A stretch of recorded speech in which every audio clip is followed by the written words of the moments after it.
bonjour ou bonsoir à vous tous qui nous suivez en ce moment, dépendamment de votre fuseau horaire.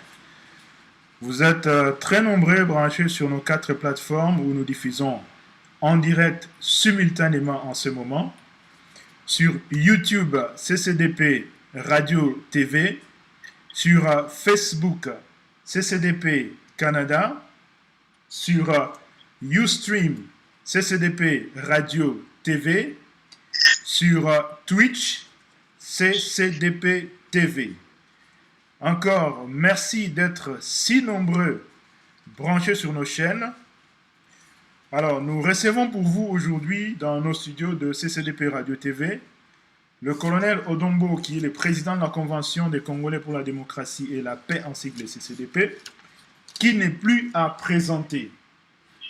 Mbote mingi bandeko bisika bozwami ba bundeli ya mboka bana nsomi ya mboka Congo bozwami ebele bisika bozali bozolanda biso na ngonga oyo toyambeli bino bongo colonel Odombo oyo azali mobundeli monene ya mboka qui n'est plus à présenter d'ailleurs. Bozali ebele bozali kolanda biso na oyo ngonga na mokili mobimba. Bozana Kisangani, bozana Rwanya Lukula, bozali na Panga, bozali na Banalia, bozali na Aketi, bozali na Bondo, na Bunya, na Butembo, na Manyema, na Goma, na Bukavu, na Kalemi, na Kindu, na Mbujimai, na Ilebo, na Sankuru, na Chikapa, na Idiofa, na Kikwiti, bozali na Boma, na Mwanda, na Matadi, bozali na Kenge, bozali na Ilebo, bozali na Kasangulu, pe bino oyo bozali na kati ya Kinshasa, capitale ya République démocratique du Congo, topesi bino mbote esika nyonso bozwami. Bozali ebele bozolanda biso na YouTube, na chaîne na biso YouTube CCDP Radio TV. Bozolanda biso na Facebook CCDP Canada. Bozolanda biso na Ustream CCDP Radio TV. Pe bozolanda biso na Twitch CCDP TV. Alors, toleka mbala moko na invité na biso Colonel Odombo Mbote. Oui, Mbote ndeko Mbote. Colonel Odombo, toyambi lelo po masolo eza ebele tokobeta o etali mboka na biso Congo. Mais yambo tokende tokota penza na mozindo masolo na biso Colonel Odombo, bonne santé. Ouais, santé très bien. Je suis à bonne santé. Colonel Odombo, mikolo tomona ki ozaki mwa absent na ba média, absent na ba zela na biso ya réseaux sociaux et to remarquaki absence na yo ezalaki mwa mingi ezalaki dû na nini absence na yo? Bon, absence peut-être physiquement na ba réseaux sociaux ainsi de suite, mais absence na ngai ezalaki na rapporté. Donc tout d'abord eza etumba résistance toujours ça là. Absence na réseaux sociaux peut-être pour la bande de commission c'est moins inquiétude, mais Moussala ou toujours ça là, ils allaient toujours pour continuer, peut toujours continuer Moussala. Absence Moussous dans les réseaux sociaux, ils allaient payer la stratégie Moussous sur le la résistance. Il faut un mot européen aux appels dans les réseaux sociaux, sur les toiles, aux hommes en athée, mais aux a toujours continué Moussala en huis clos parce que tout ça là, résistant ou bamon na kapete to bundakana bango pour aussi ça makambo za na boka la Congo. Il y a un monde qui tout le temps to kozala ka à la portée de tout le monde, surtout dans la résistance. Il faut que mon colon tout battant mon humanité, mais pour l'on a besoin de continuer pour la libération en Boka. Et je continue toujours, donc Nazali. Merci, mi colonel de Lembo, to kokota mbala moko na masolo na biso oyo ya lelo. Alors, colonel Odombo, yebisa biso nanu situation actuelle ya mboka na biso Congo, la République démocratique du Congo. Situation ya lelo mokolo lelo ezali ndenge nini? Bon, situation actuelle, il y a RDC jusqu'à maintenant, jusqu'à présent, occupation toujours pour se maintenir dans boka na biso. Rwandais va changer tout le temps stratégie. Ndenge nini bakoki pour fonctionner, ndenge nini pe bakoki pour écraser résistance, prévenir. Au monde, on a mingi peut-être à la tête pour l'angaï, c'est pour la vie publique, mais toujours travailler tout le temps huis clos. Parce que bateau va occuper biso, va travailler comme dans un spectacle. Biso peut tout commis pour s'adapter au comportement où on dégue va service et belé à monde de travailler à ba Rwandais pour yo kapamo la brutalité mais baza vraiment qu'on continue toujours pour massacrer les Congolais et occupation ils continuent toujours pour occuper terrain la biso à plusieurs formules au bango bazo sala biso pe ba résistant au toza na 4 lit to yebi ndenge toujours pour da na bapaya donc occupation ça toujours infiltration ça toujours bazo continue toujours pour attaquer résistance surtout résistance dans la diaspora ba Rwandais bazo continue toujours pour attaquer en gros to yebi banguna pe to yebi bato bazo faciliter banguna pe to yebi bato baza ko accompagner banguna c'est ça. Alors colonel Odombo tokokota muke na kati ya lisolo oyo etali ba occupant, est-ce que okoki kopesa biso ata mwa muke ndenge nini ba occupant na mboka na biso bazali ko fonctionner? Bon, ba occupant baza ko fonctionner na Congo, baza na ba sous forme ebele, ba formule ebele baza ko fonctionner sur le terrain. Et là, ils ont facilité Bango parce que les Congolais, tout Congolais sans tendance, mingi majorité Congolais, azana ulingo ya mboka te, amour de la patrie. Colonel Odon, limbisa biso muke, ceux qui m'ont ezali au balusa caméra parce que tout le monde est pesi et que moi mon panzi, ceux qui ont connu c'est la biso en haut, moi tout droit parce que l'image na yo qui est un peu alors toujours rappelé bien bandeko que toujours travailler émission au tozali en direct colonel Odombo azali na mboka Paris studio na biso ezali na mboka ya Canada et bah toujours qu'on retransmettre sur 4 plateformes simultanément en même temps. Toujours rappeler que beaucoup d'Andabiso na compte, il y a na page Facebook, il y a CCDP Canada. Sur beaucoup na page Facebook, il y a CCDP Canada, beaucoup d'Abiso, tout ça en direct. Soki bokei na chaîne Nabiso, YouTube, CCDP, radio, TV, beaucoup d'Abiso. Soki pe bokei na compte Nabiso bien na chaîne Nabiso, Ustream. Beaucoup d'abisso na compte ya CCDP Radio TV. Ce qui peut boquer na Twitch. Ou ezali pe plateforme sous ya retransmission en direct. Beaucoup d'abisso pe na CCDP TV. Donc, tozali en direct sur 4 plateformes simultanément. Tout ça qu'on retransmettre na Mokili Mobimba. En passant au Pessimbo te na bande qu'on abisso o bazali branché sikoyo. À partir il y a Melbourne, na Australie, à partir il y a Auckland, na Nouvelle-Zélande, puis à partir il y a Sydney, na Australie. Merci Nabino. Alors, colonel Dombo Tozong la masolo Nabiso. Question ezalaki banguna oba kote libiso mode de fonctionnement na bango na kati ya mboka na biso. Osali la biso mo résumé muke.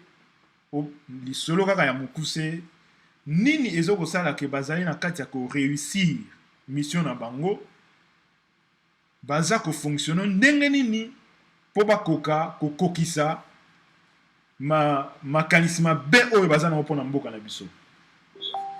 Bon, omoni bapaya tango ba occuper biso bayaki ko se rendre compte que Congolais alingi mboka na yete Congolais azali lokoso ya mbongo et Congolais c'est un flatteur.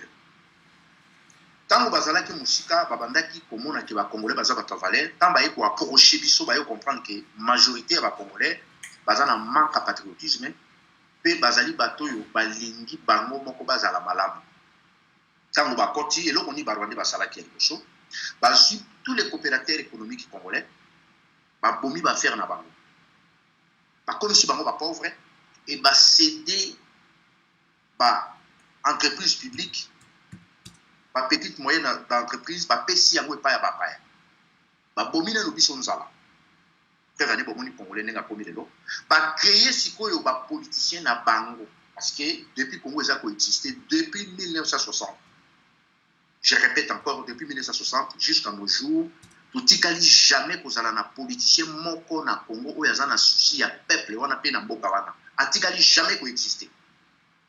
Et ba Rwandais ba mona ki ngolo la chance ba collaborer na ba politiciens qui boye ba kawana soit disant ba politiciens ou ba zaki pour na intérêt ya Congo et ba créer pe ba politiciens mususu o bango mo ba zo contrôler pe ba zo gérer et pour ba accompagner système na bango.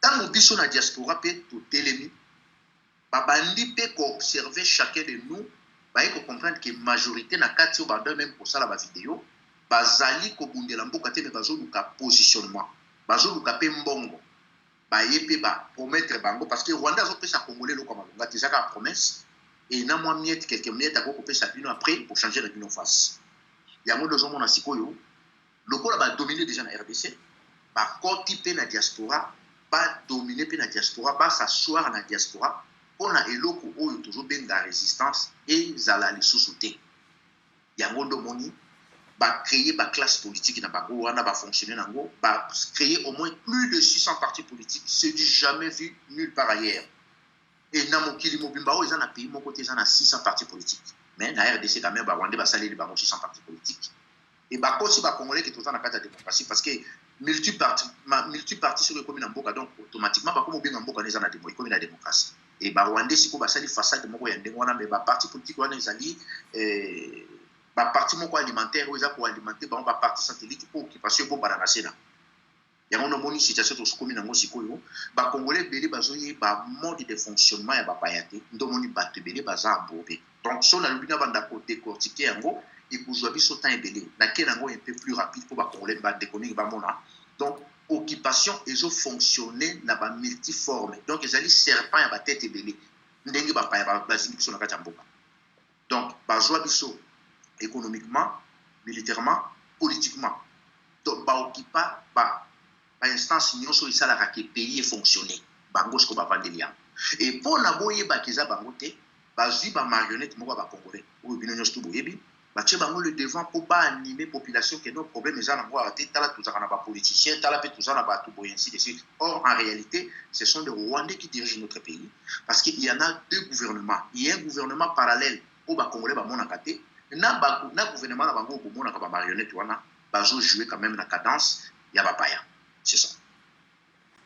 Alors merci mingi colonel Odombo na réponse au pesibiso yango etindi biso to kende mbala moko na motuna na biso ya mibale situation ya o ezali na Kananga ou na Kasai occidental ndenge to benga kango ezali ndenge nini.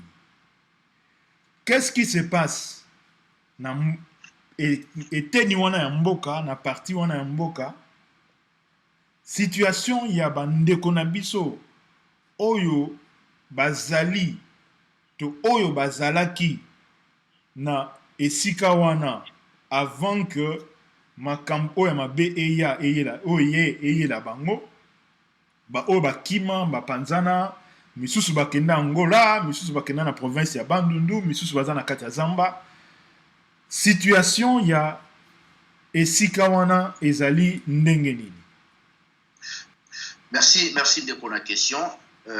Laissez-moi le temps de vous expliquer comment histoire ya Kananga eyeli bato. Totikeli autant. Ezalaki na groupuscule moko ba multinational américain na ba satellite na bango ba matisaka dikolo ba yaki ko repérer na territoire ya Chimbulu. Ezalaki vraiment na ba quantité moko ya ba diamant moko énorme. Ba lingaki ba ya ko exploiter ba diamant wana. Masolo o nazoloba badi banga oyo azalaka ex-premier ministre na bango ayebi yango na Clément Kankou oyo lelo aza na Canada bandeko mosusu ya Kasai bazo bomba ye balingi ba congolais ba lobela dossier ya Clément Kankou te aussi longtemps que Clément Kankou a participé na situation oyo lelo aza na Kasai tango ba américain wana ba repéraki ba diamant wana ba yaki ba sollicitaki gouvernement ya occupation entre autres mwana ndeke na kati mwana ndeke a mandaté délégation na parmi na kati ya délégation a mandataki badi banga pa zaki na kati Clément Kankou pa zaki na kati bakei bayokani puis bayokanaki bapesi bango 4 milliards de dollars na 4 milliards wana barwande bazwi yango tango bazwi yango bayokani ndenge nini ba multinational wana bakoya kobanda exploitation ya ba diamant na territoire ya Chimbulu. Lokola Kanambe aza congolais te pe alingaka biso ba congolais te aza ko s'en fouter na biso ba congolais a mandaté Bouchab na Kalev pas kende kopesa chef coutumier Kamwina Sampou que son âme repose en paix. Lui aussi azaki vraiment résistant, il était résistant comme nous parce qu'azaki en Afrique du Sud après ayaki kozonga pour akende ozwa pouvoir ya chefferie. Il fallait qu'il y ait mutu a azwa toni ya papa naye. Tant que komona chef coutumier Kamwina Sampou oya kufa parce que oyo batie sikoyo azaya faux. Na koya pourquoi n'expliquer que tous les chefs coutumiers bazali na Congo majorité ce sont des traîtres et majorité ce sont des faux chefs coutumiers. Na komeka ko décortiquer mais non mais là c'est ça le kaba Chimbulu tulinga. Chef coutumier ya Chimbulu. Tango Bouchab na Kalev ba ke komona e ba ici babino il faut déplacer population. Alongo la population dans le secteur wana akende na bango ailleurs. Il a posé bango question pourquoi on a ko déplacer population. Ba ici babino to pression un mois il faut déplacer population. En attendant ba multinational na ba bandi ko se préparer pour ma baya ko occuper territoire wana bacha bangé na bango pas banda ko exploiter ba diamant. Or Kanambe soka zalaki congolais il fallait qu'il débat solo la chef coutumier à Kamwina Sampou. Baye bandenge nini chefferie pe koki ko joa par la population après ba solo la population et se déplacer calmement parce qu'ils ont des richesses quand même c'est normal pas exploiter. Mais Kanambe comme alingara ba congolais c'est un bandit de long chemin, c'est un étranger a imposé pe a tier ultimatum on a chef coutumier à Kamwina Sampou. Prévenez pour mon vidéo mon chef coutumier à Kamwina Sampou a réunir population azo solana bango. Donc, les alaki appellent sa bango explication, il y a situation de les olek. Les Cambouana tango yaki, yetan waboyi, baye ko assassiné ye. Tango baye ko assassiné ye, pour ba camoufler les Cambou ya Kamwina Sampou, ba kei sikoyo kozwa milice ya Gédéon Kyungu, ou ezaka na Katanga. Bazui milice ya Gédéon Kyungu, oh pardon, excusez-moi. Moi un peu plus vite dans le marché derrière. Colonel Odombo, en même temps, ceux qui m'ont allé au bon c'est sous caméra et PC qui moi mon panzi. D'accord. Bakei kozwa milice ya Gédéon Kyungu. Avant bazwa milice ya Gédéon Kyungu, bazwa kino no ba Rwandais, bango moko ba débarquer na zone basali nettoyage. Ba benga kiango opération nettoyage. Tant que bomi chef coutumier à Kamwina Sampou, ba nettoyer ba congolais. Donc ba bomi ba tout koboma, ba kundi ba tout sous na botu. Tant aussi koyo équipe wana ba Rwandais parce que ba sala comme na ba Congo, na ba adepta muku ya ni monasemi ba tu ya Burundi Congo, pareil de ba sala qui pe na Kana. Tant ba bomi bango na botu, ba nettoyer le terrain bien té. Après milice ya Gédéon Kyungu, ba e ko kitape na Kamwina Sampou na botu na Chimbulu. Bah se déguiser comme Batou ya Kamwina Sampou. Quand bah se déguiser comme Batou ya Kamwina Sampou, bah on peut pas dire qu'on nettoie sous terrain pour la seconde fois. Bah on peut enterrer bah corps sous ainsi de suite. Nan bah check insécurité. Bah on sikoyo bah kosi que non, ils allaient guerre civile, population à télémédie l'État. Excusez-moi parce qu'il y a pas un État qui existe dans notre pays. Ce sont des colons en cravate. Sikoyo tant bah kosi le kouana, tant on biso na diaspora tu vas dire qu'on le belango, dès et ça y est qui est révélé. Bon, bah, multinational, na bamoni que moi, peut pas qu'il faut exploiter terrain dans zone où déjà, ils ont un conflit de moi, les actes, babadis qu'on réclame, bon, pas à Kanambe. Oyo, ndenge population a kimaki na somo wana, ndo munisiko ba se retrouver ba réfugiés, batu mususu baza na Angola, batu mususu baza na nani na Kikwiti, et batu mususu ba kendeki kote Chikapa, population tellement économie belé, ndo munisiko to se retrouver dans problème oyo batu. Bakomi na nzala bakolere je kota côté kuma mais depuis événement on est salama ba notable nyonso bo excusez na kombona parce que motu nyonso déjà zo collaborer a zo mérité respecter ba tu nyonso yo baza soit disant ba politicien ba déshonorable ainsi de suite toujours mon bango tout silence radio et prévenez ces gens-là ba travailler pas pour l'intérêt du pays et ba travailler pas pour l'intérêt na bango moko personnel yango no moni ba ju population congolaise batiki peuple ba abandonner population bango bazo continuer pour ça la aventure na bango parce que mboka ezali sikoyo diriger et pas ya ba bapaya. Donc les Kambuya Kananga, ya Chimbulu précisément, ba Congolais ou bazolanda biso ba yeba que ça problème moko très sérieux, ils allaient concerner ba Congolais nyonso. Et là on a beaucoup le yango. Alors, colonel Odombo, na ndenge outi ko élaborer situation o ezali na Kananga, na Chimbulu ou na Kasai occidental, ezali kopesa pasi na ba Congolais nyonso, ezali kaka bandeko na biso oyo bazali kovanda na esika wana te, mais lelo il se retrouve que bazana Chikapa, bakomi ba réfugié na Angola, bakomi na Kikwit, misusu bazana kati ya Zamba, ba famille Panzani, ba famille Kabwani, bato bakufi, et tout le monde qui dernièrement Nations Unies et publié qui a retrouvé à peu près 90 fausses communes. Ouais. Fausses communes, pardon. Na kati ya makambo wana nyonso soki tolandi malamu, bandeko na biso misusu ba Congolais bakotaki na kati ya musala wana pona komonisa bandeko na bango misusu pasi, bakotaki na misala wana mabe ya koboma bandeko na bango ba Congolais. Est-ce que batu oyo bazo sala politique lelo soi-disant bazo mona makambo wana to bazo mona te? Est-ce que tout le baka que batu oyo basali musala wana baza ba fou parce que mutu normal ako sala musala ndenge wana te? To le baka que batu ba milisa Gédéon Kyungu wana bazali batu moko mitu na bango esala kate bateka milimo po baboma bandeko na bango ndenge wana bakota en complicité na l'étranger.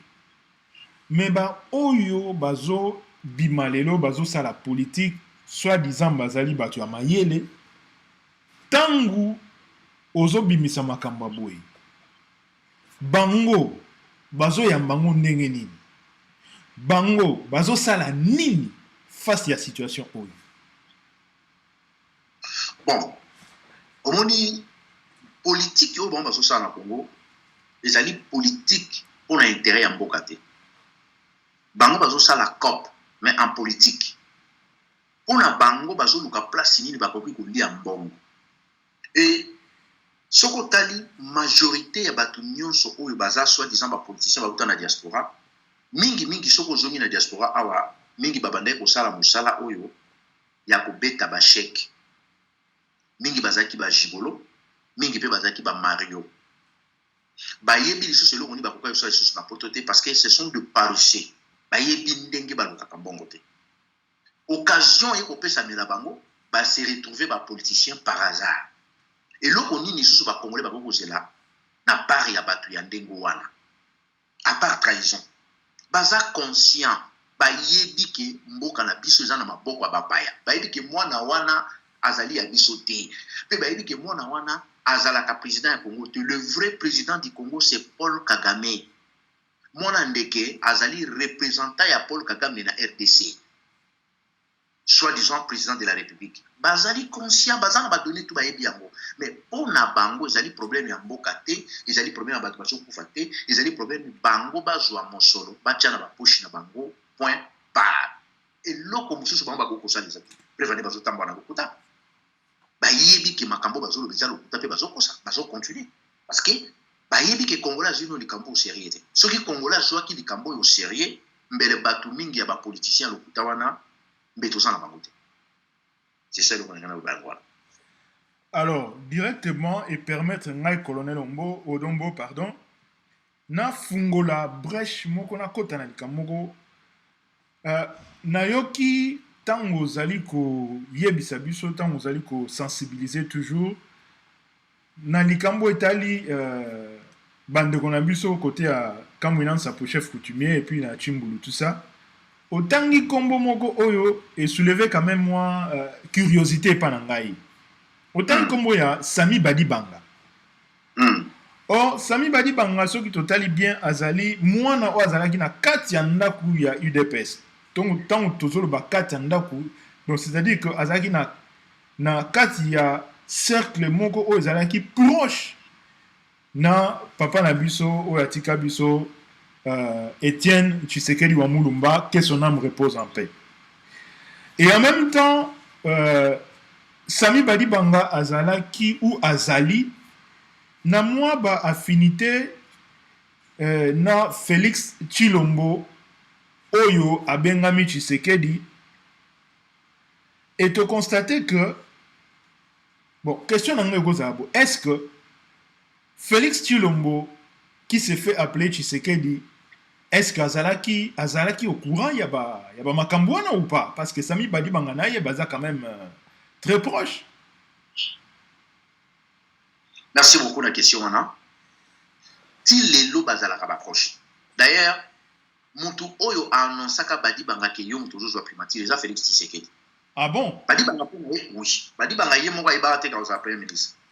Moutou ayebisaka ke yo Moutou bazo nommé au premier ministre, déjà Félix. Oza sûr Badibanga ninga zamana likambo oyo Badibanga yebito asali Félix akoza ngoyeba.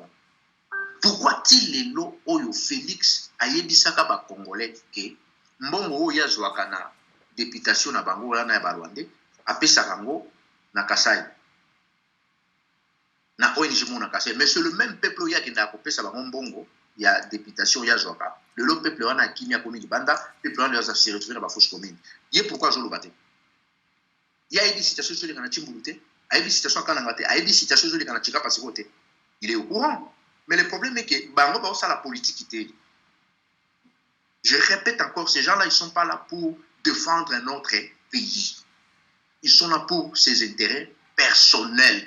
Donc, Atabo Sili et Talibango T.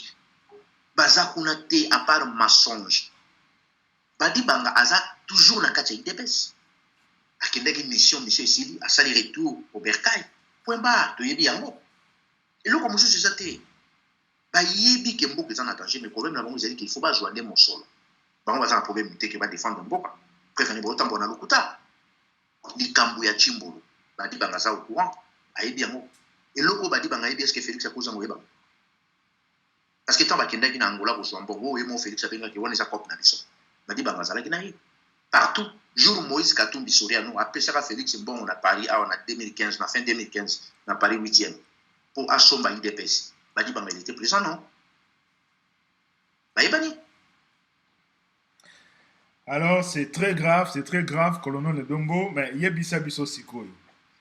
Félix Tshilombo, qui se fait appeler Tshisekedi, Ayebaki Makambouana, pe Ayebi Makambouana. Comment tu peux expliquer que à tenir meeting, na ba condition au Congo eza nango lelo ya occupation sans pour autant que azala inquiété et en mentionner même pas situation ya bandeko na biso oyo toki koloba pe bandeko na ye dans ce sens que il vient de là, donc azali plus proche na bango que baninga ya Équateur ou ya province orientale par exemple.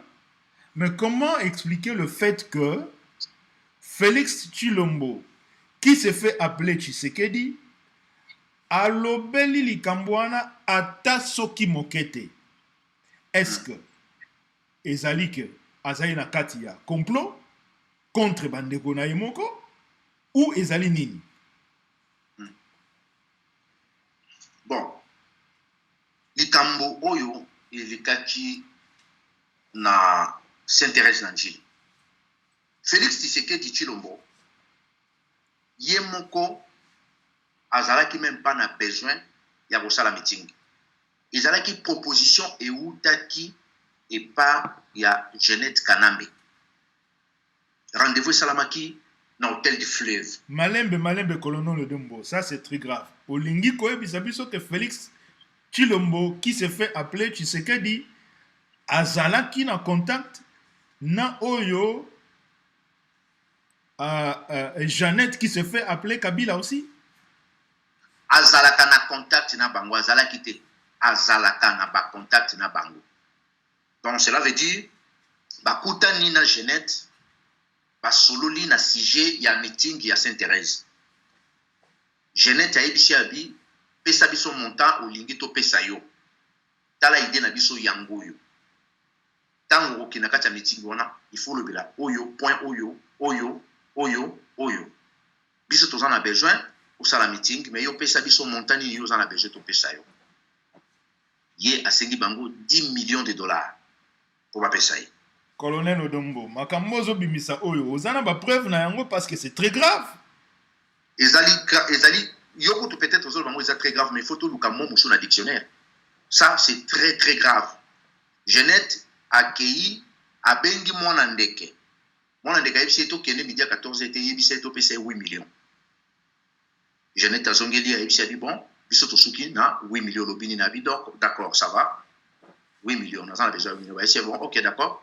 Yo kende na putu oya poto livrer yo mbongo wana bango ba préparer makambo nyonso tout tango ya ye ba pesi diplomate wana 8 millions akei nango yango nde ba préparer loko wana na ba Kalev azoe quand même entraînement il y a quelques jours ba vendissier ba sololi a expliquer bango ba yebisi ba bindenge ni na ko ba ko fonctionner ndenge ni na ko lo ba langage ni no ko s'adapter sur le terrain. Donc il faut déjà annier ba crime nyonso ba politicien ba policier ba salaka ba milice kana be salaka aloba ke gouvernement on est en problème ezalinde ya ba machine de vote makambo nyonso ba pesa kiye alobela asala vision mon côté na ba mort ya ba congolais insécurité climat de terreur ba congolais bazo subir na RDC alobela yango te prévané soko zui discours na ye ya s'intéresse au comprendre que makambo na yebisi ezali ya solo makambo gene ko loba kuna abandi nenu ko faire voir aux gens que non ba policier wana bazana bango gentil ba bomara ba congolais te en plus asengi na ba congolais ba betela ba mako et meeting wana vrai salama ba service à ANR et bandaki ko sillonner secteur wana ya s'intéresse pendant au moins plus de 2 semaines bango nde ba bandaki ko préparer bato na banganda au mona mutu mo se déguiser na comme un voyou comme un chege avant dia zo mena mo bière na ye abandi ko beta masolo ya meeting ya Félix. Deux ans à 4 il y a mobiliser peu ba congolais montaza na kati ya barabi que non mikolo toza na meeting toujours sur Félix ya na meeting na ye en tout cas il faut to yo kaye au moni meeting il faut la kaka to mena ko yo kaye au moni gouvernement oyo yé moko sa Jean Aner mais abandi ko critiquer ce gouvernement en place pour attirer population pour ils yo kaye bango be baya na meeting et Félix parce que montaza Giraka Sibo il est persuadé ça Kalev a pesi ba instruction na ba cellule na ba on sur na kati ya ville ya Kinshasa jour wana ba mobiliser ba baya ya mono moni bayaki prévané botali ba langage na ndenga lobaki le kola podium ça te montre que non le monsieur il est en connivence avec les occupants donc pour naie ikambo ki pache jate ndenge ba bomaki ba petit aussi ndenge ba arrestation arbitraire les choses salama ndenge ba baza porteur disparu climat de terreur ba congolais bazo vivre vraiment na RDC pour naie itali était donc prévané azali mutuna bango azo sala ba mission na bango azo faciliter bango pe aza ko accompagner bango yango wa. Alors colonel Odombo erotinda biso to pour ça lisusu moi réflexion muke avant que to kota na sujet na biso mbale bino boza en possession ya ba information to ya ba élément oyo est-ce que na kati ya UDPS bat mususu bazana ba détail o bino boza na ngote soki bazana ngo comment se fait-il que na kati ya UDPS il y a pas de gens qui peuvent s'élever ba bête aliko filikola mais ça va non trop c'est trop comment se fait-il que batnon se bazali kaka tranquille bazolanda lokola ba meme parce que bino soki bozana ba information oyo on peut croire que batu mususu pe bazana ngo entre autres batu pe o bazana kati ya UDPS et on pense que na kati ya UDPS pe bazana service ya intelligence ya renseignement tout ça pour nous avoir information ba yeba ndenge ni partir au tambola alors comment se fait-il que silence radio na côté kuna réaction moko ezate parce que ça ce sont des déclarations très très très très graves. Mon cher ami, laisse-moi, je vous assure qu'il n'y a pas un parti politique l'UDPS qui existe devant les occupants. L'UDPS, ça n'existe plus. Bon, Ezalini. l'UDPS, ça n'existe plus. Donc, Rwandais ndenge bazawana, batika yango na bakombo wana pona ko miroiter ba congolais que un certain ba parti moko bo existaka. Lelo ba Rwandais ba ko pesa n'importe quel nom. Lelo ba Rwandais ba ko pesa UDPS na bino wana to palu na bino wana ba ko changer ngo kombo selon bango ndenge ba lingi. Ezali ba parti politique te. Ezali biloko moko boyo oyo Aujourd'hui, moi, 3, 4, 5 personnes, ils vont soutenir, ils vont fanatique, ils vont continuer l'aventure. Preuve année, élection na bango batikali nango eza au moins sikoyo etikali au moins 5 mois et demi pour élection na bango salama. Félix akomi ko sala appel de fonds. Asalisa ki soirée moko boy gala na Canada. Bato baya kokota à partir ya 100, 500 et 1000 dollars na kati ya gala wana. Donc azo sala sous forme moko de plateforme moko ya sala appel de fonds pour na se à préparer ba élection na ye. Na ko pesa par exemple moko Donald Trump aza multimilliardaire. Mais à préparer l'élection avant 2 ans, il y a une élection. Avant 2 ans, dans le pays, aux États-Unis, au côté transport, ils ont un problème. Banzele les a bien.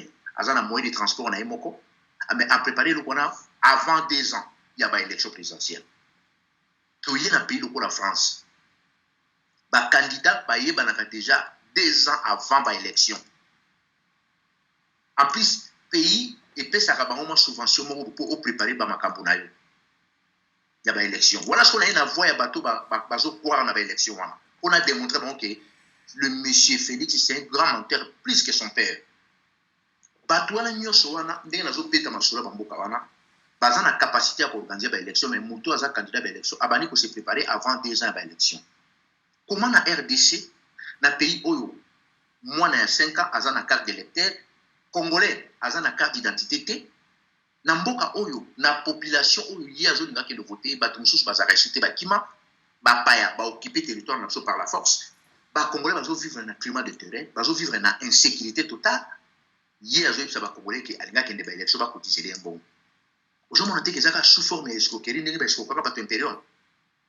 Na délai à 5 mois, yo au préparer ba élection na pays le Congo. Attaque tous les États-Unis, même la France, c'est impossible de faire la mater. Mais d'ailleurs, il y a des conditions où le lombo quand c'est commun. Aujourd'hui, on a dit que c'est escroquerie. Donc, chaque fois, Azali co-anticiper la mensonge parce que tout était préparé par le service secret de Kalev. Yé, le rôle Azali na étiquette, bazo utilise Zakari. Aza toujours, non, bango so ba lambi le kutamo ba PC y a joué à moi divulguer un peu ba congolais bazo landai. Aux assure, à quoi qu'on préparer l'élection na durée 5 mois et demi, c'est impossible. Et il y a une impossibilité à jamais réussir dans l'élection, dans la condition tout ça dans le monde. Prévenir papa n'a pas beaucoup de Congolais pour bander pour croire mais il est lourd suite à l'élection en 2011. Il y a qui est Congolais vérité que Bango va gagner l'élection na juillet 2016 tant basala qui discours na Bango na boulevard Triomphal en 2016. Tant que tu sais que il y a pas reconnaître que non. Hier, Azalaki président et Kanam Benda Zaki président. Prévalé tant en matière de la podium, Algérie, ça va congolais que non mandat Kanam aussi là en décembre. Donc, tant on reconnaître le mandat à Moutouane aussi là. Donc, automatiquement, on reconnaître l'échec na yo. Parce qu'il y a déjà un mandat na yo. Et là, on dit que Sassou Tilelo, et c'est exemple. Sassou, pourquoi Tilelo a zone gotika mon côté? Parce que Sassou a imposé qui n'a généralement mon côté. Il faut on dit Makenga Moutouna gagné qui on a l'élection. Na wana na Brazzaville général Mokoko boyaki prévenir en prison ba 20 ans mais tu sais que d'accord ça qui va congolais qui est muta gagner l'élection tant au Canada batikali au moins na 4 mois parce que en juillet tant au Canada batikali 4 mois tu sais que d'ailleurs reconnaître que non Kanambé de mutu mandat na les aussi là tant on reconnaître le mandat mutu donc automatiquement il y a que mutu muta gagner l'élection donc tous les aventures bango ba sali pour en contrepartie na bambongo ba pesi mona ba wandi et bongo par le peuple congolais zawa donc azo ça la continuité à aventure au papa na bande au sala yé pas au continuer au sala mais il faut qu'on stopper mutande mona pour nous stopper il faut ba congolais ba avoir conscience bata la danger ni les ali bocho pour mboka bata la intérêt ni mutu na zoya na mo en face na bango ti comme on a mutu lokola Soriano comme ko s'afficher na tout le temps Soriano Katumbi pour avoir crédibilité oyo azo akili lo ba congolais musu bazo croire na. Il était mandaté par qui? Par Paul Kagame. Aïe qui n'a famille Tshisekedi pour nos sangs. Aïe n'a mbongo. Tant ma pesi dans mbongo. De ma pesi crédibilité. A comme plus opposant. Est-ce que Soriano est opposant? Point d'interrogation. Dans ce qui n'est pas somme habitué dans monsieur Ezali au conflit. Mais tout n'a Ezali est belé, colonel Rombo, parce que situation na makambozo bisabiso Ezali tellement grave que Mituna Ezali est belé. Na yango toko rappeler na ba ndeko na biso to ba oyo nyonso bazolanda biso na nzela ya Facebook na page na biso CCDP Canada to na nzela ya YouTube na compte na chaîne na biso YouTube CCDP Radio TV to na Ustream to na Twitch que bokoki kotindela biso ba question na bino na page na biso Facebook ya CCDP Canada ou bokoki kotindela biso ba question na bino na chaîne na biso YouTube CCDP Radio TV. Po soki bozali na ba question to tout nango colonel Odombo Oyazali président ya CCDP pe mobundeli monene ya mboka. Alors colonel Odombo to les cas quand même avant to les canal. Sujet na biso ya suka to komi ko poussa na pe mo moketa ngo pe poussani. Toujours na Oetali UDPS. Na ndeko na biso Félix Tshilombo qui s'est fait appeler Tshisekedi. Tangu na yoki yo na landio na bokebi nyonso motuna nanga ezali boye. Ba oyo bazali na Congo na mboka tokoki lisusu koloba que tokoki ko comprendre bango parce que situation na bango pe ezali facilité. Pasi na nzala to makambo mosusu ekoki kotinda que bakota na mwa bozoba moko boye. Mais kasi ba oyo bazali banda oyo ba yebi makambo ozoloba oyo bazolanda actualité pe baza na bwanya pe mayele comment okoki ko expliquer que batuana bazali kaka ko continuer ko soutenir moto ya motindo oyo moto ya modèle oyo likamuni ne zoko sala ke bango bazwa mayele te que ba se détacher na moto oyo mais bazo continuer kaka ko soutenir ye preuve en est que ba organiser ndenge wuti koloba gala moko pona kosala levée de fonds en vue ya ba élection o ezoya ekozala pété toyebi yango très bien parce que tolandaki pe audio moko ezo circuler oyo bazali koloba ke Hippolyte Kanambe akozala lisusu candidat yende akozala candidat baza na kati ya kointerpréter constitution na bango oyo ezali charte ya occupation na ndenge ke ye azala lisusu. Alors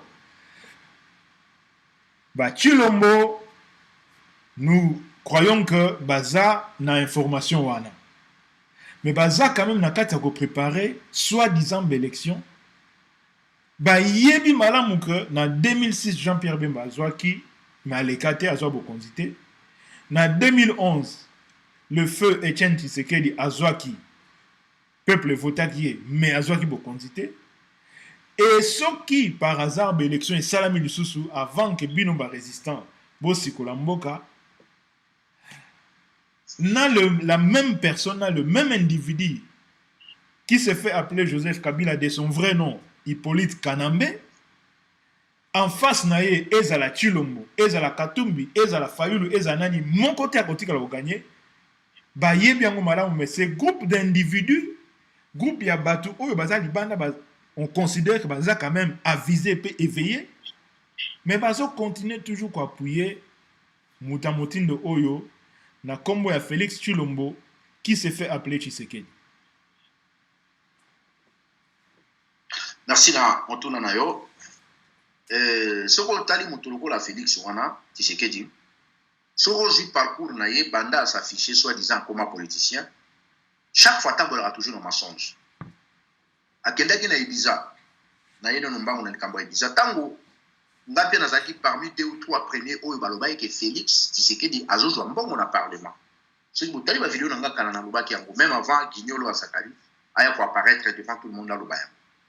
Na bandaka déjà ko dénoncer très wana mona ya Tshisekedi Félix. Na lobi ki azo toucher salaire na parlement oyo ezali géré pa ya bapaya ya ba Rwandais. Ba fanatique na groupuscule ya batribalo ba bandai pe kofinga. Tango Guignolo ya Zakari aye ko apparaître à reconnaître la route publiquement lobi kiza ya solo ye aleki a wangania après aye ko leka andimi izaka na nazo sala mwa ba parenthèse pour batobeli ba comprendre tango toye ko yebisa ba congolais ke ibizana Venus ezali bazana ba pour parler moko en huis clos bazo négocier on a koti que la mona ndeke a continuer bon compte c'est le même garçon Il a apparu devant tout le monde, il nous a dit que non, tout ça c'est du pipeau. Hier, il jamais qu'on négocie pas avec Napilo Koranati. Tango et Bimi, tout le monde va vendre. Le même garçon, c'est le même garçon, apparaître dans la vidéo dans le Kabouanga journaliste, à lobby que tout individu qui a essayé dans le soulèvement populaire a coûté na yé na nzela na bango. Aussi longtemps que tout Congolais a prêt à obéir dans le système, na mona wana indek. Yé a s'opposer na départ à Kanambe. A bandi ko sala ba théâtre na tina niveau à comme lelo. Et loko nini oyo ba Congolais bazo zela na part ya Félix pour na Félix Tshisekedi a sala ya sikato changement moko boy. À part mensonge na collaboration na occupant. Ayebi yango azali conscient ye abenga ngo cop lokola so sala cop na ye et loko moko ko marcher te loko moko ko sympathie. Donc cela veut dire ezabi loko oyo ya zo sala azo continuer ba aventure na alia kana mbongo et loko mususu asikizali te a ko marcher na ye kaka na mensonge ti mokolo oyo surtout bato batikali o baza soi-disant ba fanatique na ye ngai moyena kotisa bango na eloko moko ba changer la vie na bango en face ya Félix Ezate. Peut-être conscience tabango ko sala temps vraiment bon mona ke lokuta et umeli baza bakolo mutako ko poser bango le kwazalité chacun a sa position ceux qui baza na position pour soutenir baza na droit parce que ba miso ba soutenir parti politique mais ba miso ba soutenir tribu pas continuer à soutenir rien les gens comme na bango moko ça n'intéresse pas mais le problème est que bisto continue toujours ko dénoncer trahison na ye ou yazo continuer ko sala contre nation et contre peuple congolais c'est ça on a gagné le bango. Merci, colonel Dombo. Na ba réponse na yo, togoleka directement. Na deuxième partie à l'émission na biso, il y a lelo au etali likambu ya résistance. Alors, colonel Dombo, tomoni le sanguinaire le plus grand sanguinaire il y a 20e siècle. Le Pol Pot africain, le Hitler africain, Paul Kagame aye na Paris, bayambiye na Élysée, na président Macron, fungoleli tapis rouge. Et là, il y a une occasion, il y a salon au Salami, salon de nouvelle technologie au Salami à Paris. Mais tu as remarqué que mobilisation na bino ba résistant ezalaki penza makasité. Non seulement que mobilisation ezalaki makasité, mais tu as constaté que une partie à Batu, batelemili bino oyo bozali ko telemela Paul Kagame. Okoki ko expliquer biso pardon, situation wana ndenge nini. Comment se fait-il que résistant botelemi pour na ko dénoncer mabe oyo sanguinaire wana Paul Kagame, le plus grand criminel de l'histoire en vie.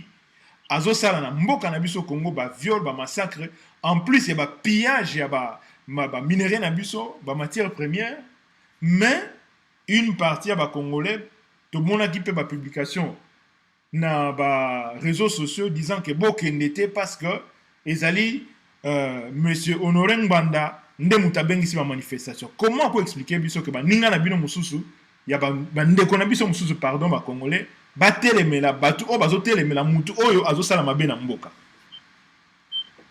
Bon, d'accord, revenir tant aux épisodes que papaya bazana ba modalité de fonctionnement pour na eloko oyo ba yebi ndenge nini batambushi to ba oyo ndenge nini pe ba komi na niveau oyo ba komaki.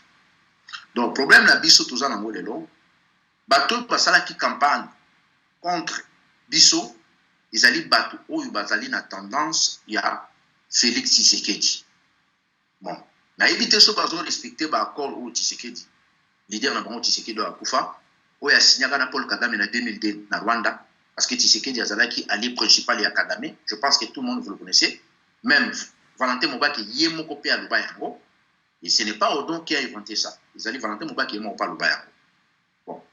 Lokola Kagame mutatindaki Moïse Katumbi akoma proche ya famille Tshisekedi en contrepartie ya mbongo. Lokola Katumbi Suriano azali mutu oyo azo travailler pour l'intérêt ya Kagame. Lokola pe IDPS el familial baza ba allié direct na Katumbi. Normalement donc cela veut dire mutu azali ko piloter ba aventure na ba sala oneza Kagame bon prévenir ba koki ko linga te ba tumso ba kote na Kagame. yango nomoni bato mosusu basalaki campagne contre biso babandi koyebisa bato bokende te bokende kosala nini ezali ordona ngo wana nde baobengisa bato kuna bokende te. Bon côté mosusu ba soi-disant combattant oyo nabenga bango bacombattant par hasard oyo basafisha ke bazosoutenir Soriano bango baza na possibilité lisusu te ya koya kotemela Kagame parce que Kagame nde azali mentor ya Monsho Soriano alias Moïse Katumbi. Bon cela veut dire Kagame azali directement leader ya leader na bango donc jamais bakoki kosafishe ya kotemela Kagame. Preuve ane mingi oyebi basalaka bavideo balinga ba réseaux sociaux bazalaki incapable ya kobenga bato kosala appel bato baya kotemela Paul Kagame na Paris. C'est ça. Alors, yango egotinda biso totuna bino ba résistant face à situation lokola oyo. Et loko nini ba résistant bokoki kosala pona ko consolider ba action na bino, c'est-à-dire que pona komisa ba action na bino makasi. Et en plus, soki totali muke na histoire, to interroger muke histoire, to moni que to komona que pardon, ba mouvement ebele ya libération et salamaka toujours sous conduite ya leadership moko très très très fort. Et leadership on a ils aura toujours incarné na mutu moko boy. Tokoza par exemple révolution en Cuba, ils aura qui incarné par Fidel Castro malgré que bat lokola ba Che Guevara bazala ki na kati. Tokota la même entreprise machiavélique oyo ezana kati ko salama ben mboka na biso eza incarné par leadership ya Paul Kagame, le plus grand criminel de l'histoire en vie. Na bato bazo soutenir ye azo incarné vision wana ya mabe o bazo sa na mboka na biso. Comment se fait-il que na résistance bozo koka ko positionner leader moko boto akoki ko incarner idéal ya libération. Ngana kokanisa peut-être que na papa na biso ou monsieur Honoré Ngbanda na oyaza nango na ba capacité waza nango. Pourquoi est-ce que ba résistant beaucoup ko ça en sorte que yé azala mise à l'avant comme figure ou azoko incarner vision ou idéal ya libération. Mais de toutes les façons, Père, nous avons un cas à CNRC. M. Honoré Ngwanda Azali, chef à pilotage, il y a un mouvement à CNRC. 2 ans, Babyloko, au Bissomo, tu es bien dernier, toujours travaillé. Au moni, tu m'as résistance, dernier, toujours salayango, toujours n'a pas route, toujours tambola, exactement dans l'obscurité, toujours marché dans beaucoup de stratégies pour éviter infiltration makasi parce que bateau bazalaka soi-disant ba combattant oyo biso pe to bande ko mona ba sala ba vidéo contre occupation ba mane pe ko lobela souffrance ya Congo lelo bazana incapacité ya sala ba vidéo wana parce que infiltration tellement ekoti makasi na kati ya makambango toujours fonctionner vraiment avec beaucoup de prudence et beaucoup de sécurité pour na fuite bimate pour na bande ko mingi oyo bazali na mboka bazali kamate donc il toujours liboso to yeba qui est parmi nous et mais au fur et à mesure toujours pour avancer toujours pour marcher na kati ya vite na biso. Et maintenant, tout ce que j'ai sa vraie identité, pas masque qu'ils ont tombé. Ils allaient tomber résistance, infiltration dans ma casse, il faut rebaner au tambola. Dans le CNRC, Moutazali, chef de pilotage à CNRC, ils allaient mentionner Rwanda, donc cela veut dire Babyloko Oyo Lobi déjà, Aza déjà pour incarner en gros, surtout dans le cadre du mouvement CNRC, Oyo Bissonios, tout la plateforme Mingi, ils ont déjà dans le cadre de CNRC. Merci. Bah, justement, bon, Nengenin Gosala, pour nous. Kokomisa ngo ko étendre yango au lieu esukaka na CNRC que ezala penza monene monsieur Honoré Ngbanda azala mingi à l'avant na mouvement ya résistance pour baninga mususu pe parce que na diaspora à part batu oyo baza ko sala politique ba mouvement mususu pe ya résistance ezali ou bien ba leader mususu pe bazali oyo peut-être que bokoki kokende vers bango po ba yape ko tia maboko po ba yape ko kota na kati ya résistance pour mouvement résistance et kende liboso.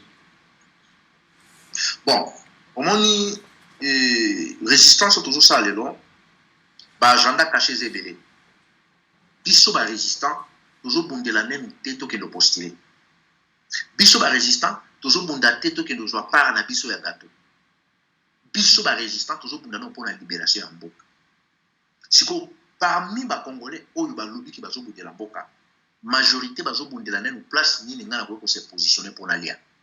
Sikoyo groupuscule wana nyonso mutu na mutu azana idée na ya ndengwana pona ko canaliser bato wana nyonso ko mema bango na droit chemin ko kotisa makanisi to objectif to vision oyo biso tozana ngo na SNRC ikozala pas parce que mutu so opportuniste ko changer terre. Combien de personnes vont venir ça vidéo vont venir ça appel papa Paul Kagame est à Paris mais bato bino boyebi baganga na ba vidéo boyoki bango te eloko nini oyo efandisi bango kimia point d'interrogation.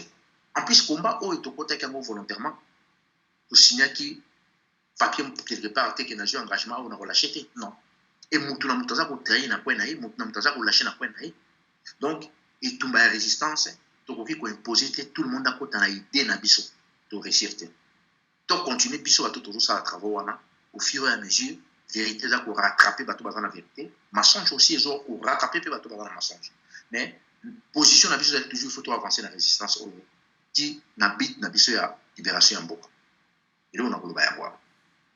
Merci colonel Ledombo tozi question et pas il y a ndeko Bobo Congo atindeli biso question na Facebook atuni boye tomoni Paul Kagame aye na Paris tomoni mobilisation faible pe tomoni ba sympathisant ya UDPS Chilombo na batu ya Katumbi baza ko sepela na échec ya mobilisation des Congolais.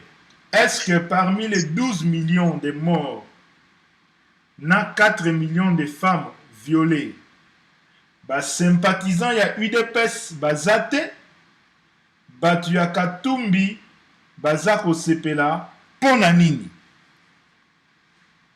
Bon, en 2012, Kagame il était à Paris. Tolanda Kagame na porte d'Aubervilliers. On était 50 personnes, c'est en 2012. Hein. On était 50 personnes. Mais les Rwandais sont venus combien? 6 000 Rwandais. Bayaki wana 6 000, bauti Hollande, bauti Belgique, bauti Allemagne, bauti Italie, bauti Espagne, bauti partout. Pas s'organiser, bah se retrouver 6 000, biso se retrouver 50. Je pense qu'il y a des Bobo qu'on va y Cambo. Et en 2012, on a combien de gens? Bah combien de la vérité des urnes? Bah tu vas dire que non, tu gagnes l'élection, tu c'est la vérité des urnes, non? Et bon, bah tu vas 50 pourquoi? Congolais alingi ko s'engager na makambo kana été. Dans 2012, vous avez combien de gens commis de l'eau? Kutu combat et le nom de commis combat qui toko parce que tu y ko découvrir banyoka nyonso to zakina bango. En 2012, tu y bango te, ba on est ko le paix Congo. Les autres si on dit to commis na combat qui toko parce que tu y maintenant qui est qui parmi nous. Banyoka ba serpent nyonso ba bombala ki to découvrir bango. Si on a 2012, biso to y qui 50 ba on est ba qui 6000. Au Golbani qui combat pe ba ki to combat kufaki. Non. Ils allaient manque à volonté à ba congolais. Lobi samedi tout ça qui est belé. Mais kende na banganda na Paris awa. Kende na ba terrain à football. Kende otala côté bazo sala bazo tumba bataba. Tala nombre de congolais ba vandi bande na masaka. Mais ba congolais wana ba yebi ki Kagame mtaboma ba congolais na Congo. Est-ce que biso to tika place to zala ki to banda okelo ba congolais na banganda na ba partout côté bazo na masaka tout ça mo ki boya pour Kagame za na Paris. Bazo couranté ba yebi yango. Makambo o toujours sala biso na bino. To continuer ko sala yango. So toujours landa full to ko marcher te papa. Na ville ko na Paris de Kagame ya ki lobi. Ngando moni Kagame ya ki Nikolo. Olmo mona pena ki ba matisi hélicoptère Nikolo ki full ba congolais landi Kagame. Mais comment toujours il y a toujours de même face au bilo boye pipe au mona. Na minute ngalo to so la oui combien de congolais bazana banganda. Baza tellement énorme. To ko tanga même pas bango. Est-ce que tu peux imposer batama tika komela masanga tika kolia bataba balanda biso makambo Kagame? Non. Mais ceux qui va bomber battre le monde à bango ba auto na bino marche pour ça marche mon colonel. Congolais a suivi c'était Congolais ça la keloko par sentiment. Ceux qui mukolowana mikolowana abosani loko na bosani nango. Yango no moni difficulté tous en ngo yango wana. Ko jouer mutoko la Félix exemple. Comment on a le mutoko Félix azo tambola. Bato mususu bazo yoka mutoko Félix. Est-ce que vraiment mutoko Félix a digne devant peuple congolais loba? Félix wana ayebi alingi aescroquer encore bino pour la seconde fois. oui, papa n'est pas salaire qui va congolais, tu le intérieur, tu le tout ça suite. Il n'est pas lié à cause de ce que congolais est choqué. Et malheureusement, heureusement que les gens congolais va comprendre que c'est un bon moment. Ça t'est si tant de moi quelques tribales n'a pas fanatique va l'endayer, va faire ça. Donc le problème tout ça dans les congolais à s'impliquer, à l'idée qu'on s'implique dans ma kamamboka na été. Kagame a loba yango en 1999 na Zambie. Na 99 a loba yango que congolais a présenté dans ma kamamboka na été. Congolais place à présent, ils a place à ambiance, place à musique, place à bassi, place à masanga. A loba ko zaka na raison papa. Pour Kagame na Paris, ata ba fanatique. Il y a Félix na ba adepte ya Moïse Katumbi. De baba qui va était. Est-ce que vraiment ba Congo ba na banganda? Ba linga ba boya okende pour na bato na de ba lobby. Non, ils allaient ndenge congolais se comportaka. Biso na bino so toujours tika makambo te parce que tous a différent biso tous ba congolais mais tous a différent na comment na vision na biso na ba mo ils a différent, ils a des visions différentes. Est-ce que ba congolais mususu baza na diaspora lelo ba ko lobela ba élection? Mais comment ba mususu lo ba lobela ngo? Ou les bo essayer ba élection en 2 reprises bo jité. Troisième fois bo ki biso na ba élection. Tout ça, c'est les Congolais. Nulle part ailleurs au monde, un peuple pour réagir le roi congolais. Donc, tout ça là, parce que nous comprendre pourquoi tout ça là. Mais tout ça là, c'est parce que nous avons été pour l'année. Voilà tout le question à répondre de qu'on a besoin beaucoup Congolais. Merci. Alors, au petit réponse, dans mon tunami balepe, oyo ndeko mususu atindaki, toujours na page na biso Facebook, ezalaki que d'après yo, soki mobilisation ezalaki moke ezalaki malamu te na Paris donc elingi kolakisa ke combat ekufi. Je pense que opesi déjà réponse na question wana na réponse oyo opesi sikoyo na question ya liboso. Alors ekotinda biso totuna yo ndeko colonel Odombo na réponse na yo to sentir que ba congolais bazali inconscient pe bazali insouciant. D'accord. Bazali na conscience. Il y a situation ya Congo te, ya mboka na bango te. Bazali na conscience ya oyo Congo ezali ko représenter te na mokili oyo. Pe bazali na souci ata mokete. Donc insouciance ata mokete que mboka ebonga pour avenir ya bana na bango eza na epai mosusu te eza kaka na Congo wana. Alors, eloko nini bino ba résistant bokoki kosala pona que congolais ya diaspora azwa conscience akoma pe na souci ya mboka na ye alongwa na nzela wana ya masanga ya ambiance ya distraction parce que distraction ezali ennemi ya destinée mutu azali na distraction akoki te kozala concentré pona makambo ya mboka na ye. Et loko ni bino ba résistant beaucoup ko sala parce que to umeli pe moi bambule belé congolais azali ka kozwa conscience ya situation ya mboka te. Et loko ni bino ba résistant beaucoup ko sala mécanisme ni beaucoup ko tia en place ba moyen ni ba méthode ni ba stratégie ni beaucoup ko sala pour que bon mema congolais na conscience wana pe na souci ya mboka na ye. Malo mboka. Bon.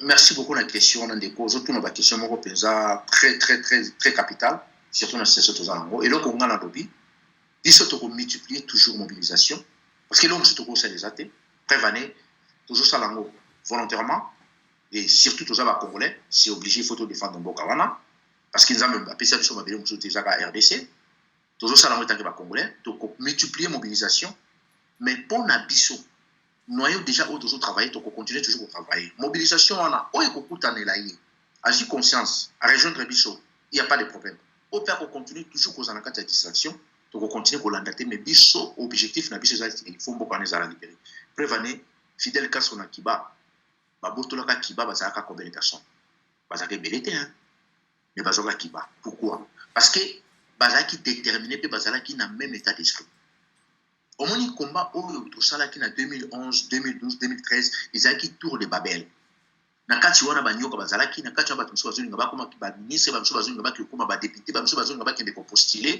et ba muso bazobundila mboka parce que ils ont na kati occupation et mais discours na biso ezalaki presque tout est confondu na kati to tozaki vraiment na kati tozaki embourbé moto na mutazo ba langage na ye au fur et à mesure moto na moto sikoyo masque ezo tomber tito se retrouver lelo oui pourquoi nzamba memi biso tina niveau tozana ngo lelo Parce que Nzamba alingaki bato maintenant bazolobela mboka batikala. Ba tous les aventuriers ba l'attaquer étiquette ba lobela mboka. Il fallait ba monyosto ba masque fait tomber. Ils ont makama Nzambe papa. Tokozwa mboka wana mais mboka wana toko libérer na foule ba congolais. Ce qui toujours landa kaka que tout le monde il faut compter na idéologie na biso. Biso de toko lâcher. To landa te. Oya koya yi. Opa koya te. To tiki. En plus tellement ba to pe bazala ki ni pe bande koya ebele ba infiltrer pe ba koma ki ebele. Si ko to se sur Nathan ya ko s'occuper na kawana te biso to sala chemin na biso. Nzambe mo pa yibi et le koni discours ko sali biso ba biso. Et le ngana lo ba kwa. Merci na motuna na yo colonel Odombo, mais to continuer kaka na même ordre d'idée. Colonel Odombo ezana batu mususu esengaka ko stimuler bango esengaka ko kende ko luka bango esika bazali bango moko ba mususu bazana courage te ya ko ya vers bino.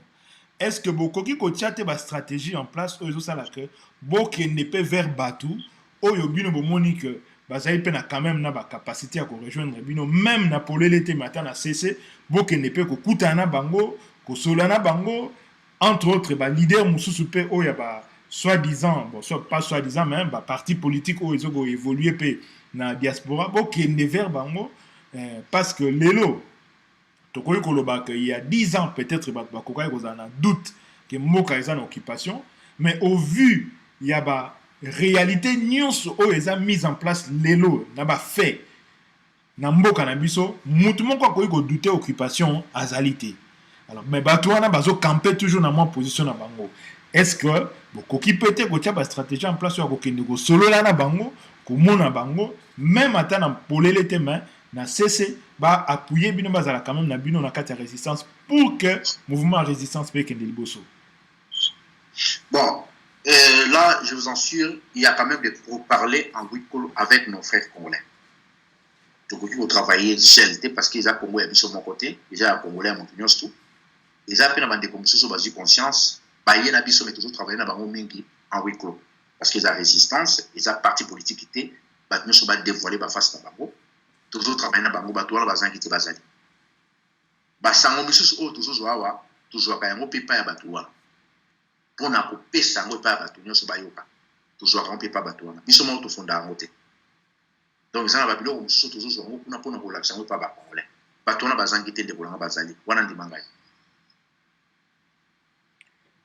Alors merci mingi colonel Odombo toujours kende na suka ya émission na biso toujours rappeler que tous allez sur Facebook na CCDP na page ya CCDP Canada.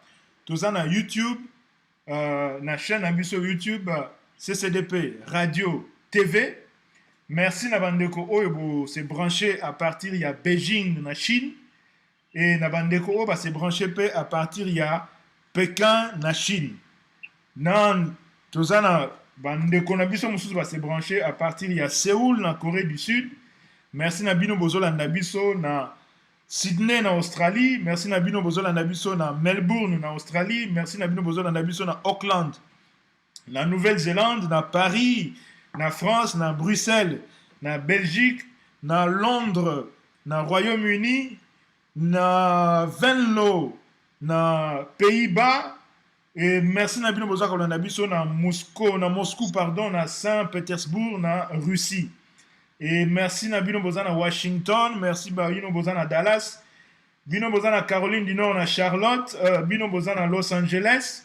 Merci na Bino Ndenge bo branche, boza branché ebele kolanda biso sans oublier bande kona biso na Kikwit, na Kananga, na Mbujimai, na Kinshasa, na Lubumbashi, na Kalemi, na Kindu, na Bukavu, na Goma, na Rwanyalukula, na Panga. Bino boza ebele bozola na biso na ngonga oyo. Alors colonel Odombo, tozali na motuna mususu eyeli biso sikoyo na bandeko na biso ya ba internautes balobi boye. Tomonaki plateforme moko na Congo ya CNRC et salamaki na Europe. CCDP eza na kati mais on dirait Toyo kaka yo olobelaka yango penza te. Boni santé ya CNRC. Ok, voilà. Merci. Na question ya bandeko na batuni.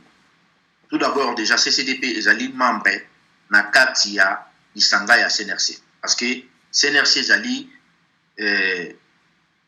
eloko moko boye biso ba résistant initiative moko tozwaki tokutani wana ba résistant oyo tozali na même état d'esprit toza na idéologie moko nde ba groupe na biso oyo tozalaka nango neti biso toza na groupe na biso ya CCDP eye kokota na kati ya lisanga ya CNRC eza na bato oyo bazali mandaté bazotravaille parce que CNRC ezali synergie moko tosali mpona komema résistance na biso oyo toyeba place nini tokokende mpona koluka solution ya makambo ya mboka soki nalobelaka CNRC te non nalobelaka CNRC mais CCDP nazali mandaté na CCDP nazali molobela ya CCDP parce que nazali moko ya bato ya kati ya ndako ya CCDP mais na kati ya CNRC ezali na bato bazali na ba fonction ya kolobela CNRC soki baleki basalaka ba émission mais biso pe na kati ya lisanga na biso ya CCDP tozali pe ba membre ya CNRC donc CNRC biso na CCDP tozali pe ba membre prévane ba réunion ya biso ya CNRC tokendaka tozala na ba réunion mosusu tosalaka na molili tozala makambo donc omoni bandeko ebele bazolinga tosala makambo mosusu lokola tokomi na ba parti politique biso tozali na ba parti politique te tozali ba opposant ya ba Rwanda te biso oza ba résistance basalaka yango na kobombana résistance basalaka yango à la portée de tout le monde te comme ba parti politique non résistance basalaka yango na kobombana yango nde tozosala mosala wana parce que nous sommes des résistants mais biso na kati ya CCDP tozali ba membre ya CNRC CNRC ezali plateforme oyo tosali ezali synergie moko ezali koréunir ba groupuscule ya ba résistant biso pe toza ko faire partie na kati ya lisanga wana c'est ça merci Ndeko Odombo te rappeler que ozali président ya CCDP Eline Koloba Convention des Congolais pour la démocratie et la paix.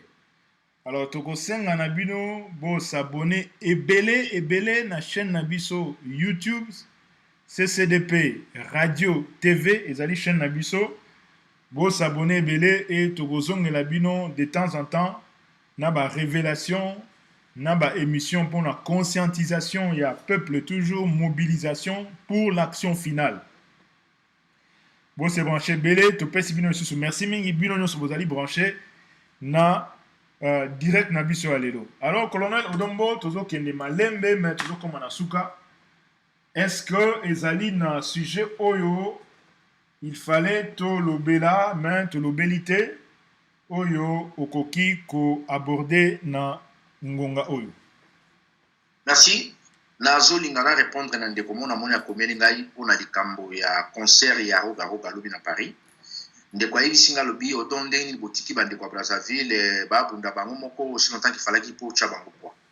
Ndeko question wana na ko répondre yo boy. Bandeko ya Brazzaville quand même bazwa ki quand même conseil to meka ki pe ko solo na bango to meka ki pe ko encourager bango. Bandeko na biso mususu pe bazala ki na bango elongo. Mais au moins stratégie ya makambo oyo bango peut-être bakende nango un peu plus vite biso toyebi ndenge nini salama prévani bomona na makambo ya héritier bomona na makambo ya bajibe bomona na makambo ya petit fali toyebi likambo ngo ndeni boko kosala ngo ndeni boko komemela ngo mais bango basali attaque to par rapport ya temps ya concert aussi longtemps que concert na bango ezalaki déjà politisé producteur ya concert na bango ezalaki bango moko gouvernement na bango Braza ndé ezalaki et produit concert wana donc ba stratégie mususu biso to pesa bandeko bango ba précipiter qui par rapport ya ba idée mususu to pesa bango mais na voyez bisa OK to tika ki bango te to conseiller qui quand même bango parce que avant ba téléma ba comme pe ko manifester contre makambo na bango ba ya pe ko tuna biso ba zo pe ba conseiller mususu o to pesa ki bango pe o to continuera toujours ko pesa bango parce que bandeko na biso Brazzaville ba yo kaka sonité pona wa ko tuna biso ndeni to ko sala ndeki bino bo sala ki loko bo ndeni bo sala ki bo to na ba zaka vraiment ouvert mais ba conseiller quand même ezalaki malheureusement qui Roga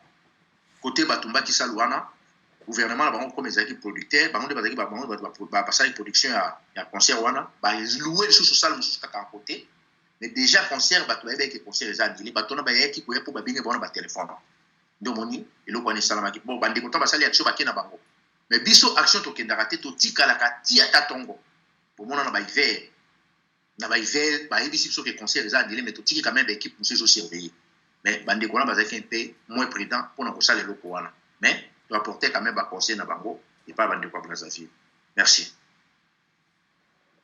Alors, wana on répond à la question oyo ndeko atunaki. Alors, soki eza na sujet moko ou bien likambo moko to aborder te na émission na biso.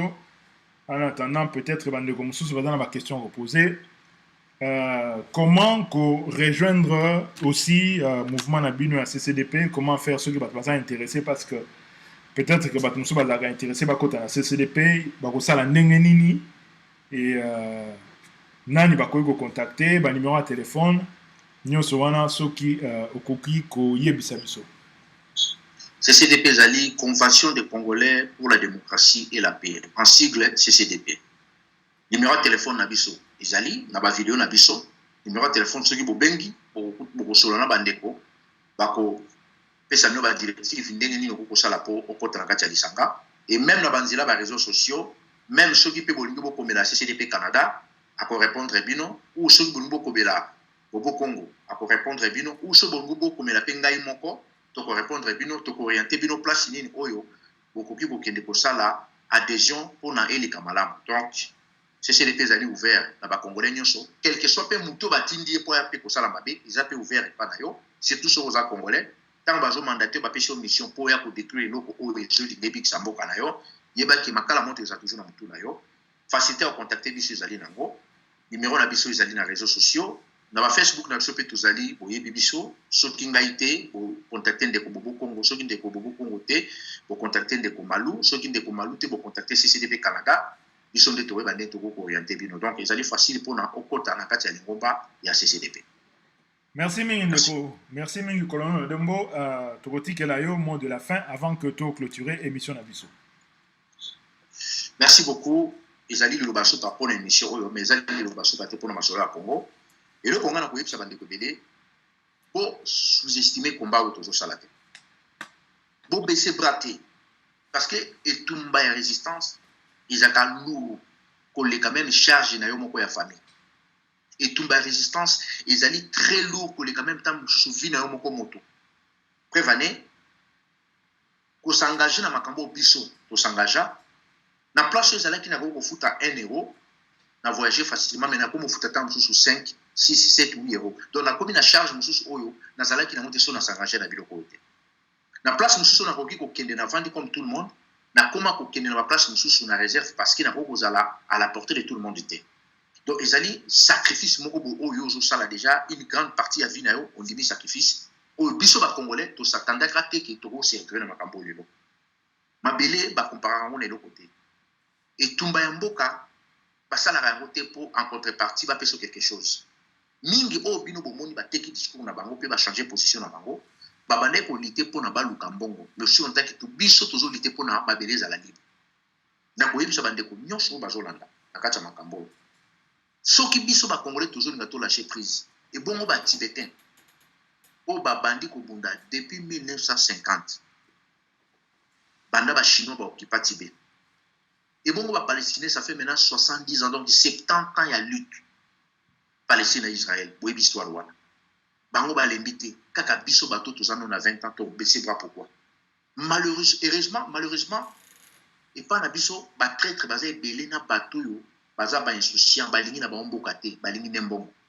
mais moi groupuscule oyo bazoti kala toujours ko tenir to continuer toujours pour se tenir jusqu'au bout ma belé za na prité to ko défendre mboka wana tina suka parce que ba géniteur na biso ba génération future oyo bakoya ba petit-fils ba petit-fille na biso torotiki la bango RDC oyo ezana géré par papa yate torotiki la bango RDC oyo ezana géré par na biso mo ba congolais to continuer to bana biso to les battre to continuer toujours en plus nga bimaliso sur plusieurs fois ko continuer ko mobiliser bino parce que moi absence c'est salamaki mais na zozonga sous na toile pour na ko solo la kana bino bande tous les jours to bande to ko sala pour na tous ça di kambo yo et silisi bande ko na biso petit le ba force commune botami na boka msepele.